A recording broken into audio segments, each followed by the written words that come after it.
ரொம்ப நாளாக ஆலு சப்பாத்தி செய்யணும்னு சொல்லி யோசிச்சுட்டே இருந்தேன். சரி இன்றைக்கி வந்து இம்ப்ளிமெண்ட் பண்ணிடுவோம்னு சொல்லிட்டு 4 உருளைக்கிழங்கு வேக வச்சேன். அதில் ஒரு உருளைக்கிழங்கு தடிமாடி மாதிரி இருந்திருக்கும் போல், சரியாகவே வேகலை. நானும் மேஷர் வச்சு கொத்தி கொத்தி பார்த்தேன், சரியாக மேஷ் ஆகாதனால தூக்கி குப்பையில் போட்டேன். கரெக்டாக மேஷ் பண்ணி முடிக்கிற நேரத்துக்கு என் பையன் தொட்டிலேருந்து கியான்ட்டா. சரி ஃபஸ்ட்டு அவன் வயிற்ற நெப்புவோம், அதுக்கப்புறமா நம்ம வயிற்ற நெப்புவோம் அப்படின்னு சொல்லிட்டு ஃபஸ்ட்டு அவனுக்கு பால் காய்ச்சி கொடுத்துட்டு அதுக்கப்புறமா ரெடி பண்ண ஸ்டார்ட் பண்ணேன். எல்லாம் கரெக்டாக தான் பண்ணேன். ஆனால் என்ன மிஸ்டேக் பண்ணேன்னே தெரில.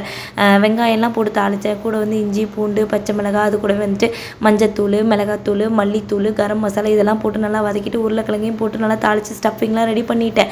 உருளைக்கிழங்கு ஸ்டஃபிங்கில் எண்ணெய் அதிகமாக போச்சா என்னன்னு எனக்கு புரியல. சப்பாத்திக்குள்ளே வச்சு தேய்க்கும் போது ஸ்டஃபிங் வெளியே வர ஆரம்பிச்சிச்சு. என்னடா இது நமக்கு வந்து சோதனை அப்படின்ட்டு, சரி இன்னொரு சப்பாத்தி தேய்ப்போம் அப்படின்னா அது வந்து வாட்டி ஆயிடுச்சு.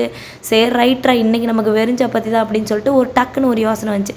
சரி அந்த ஸ்டஃபிங்கில் கொஞ்சமாக தண்ணி ஊற்றி உருளைக்கிழங்கு குருமாவாக மாற்றிடலான்னு சொல்லிட்டு இன்றைக்கி வந்து சப்பாத்தி வித் ஆலு கறி இதுன்னு சொல்லிட்டு மனசை தேத்திக்கிட்டு சாப்பிட்டோம் ஃப்ரெண்ட்ஸ்.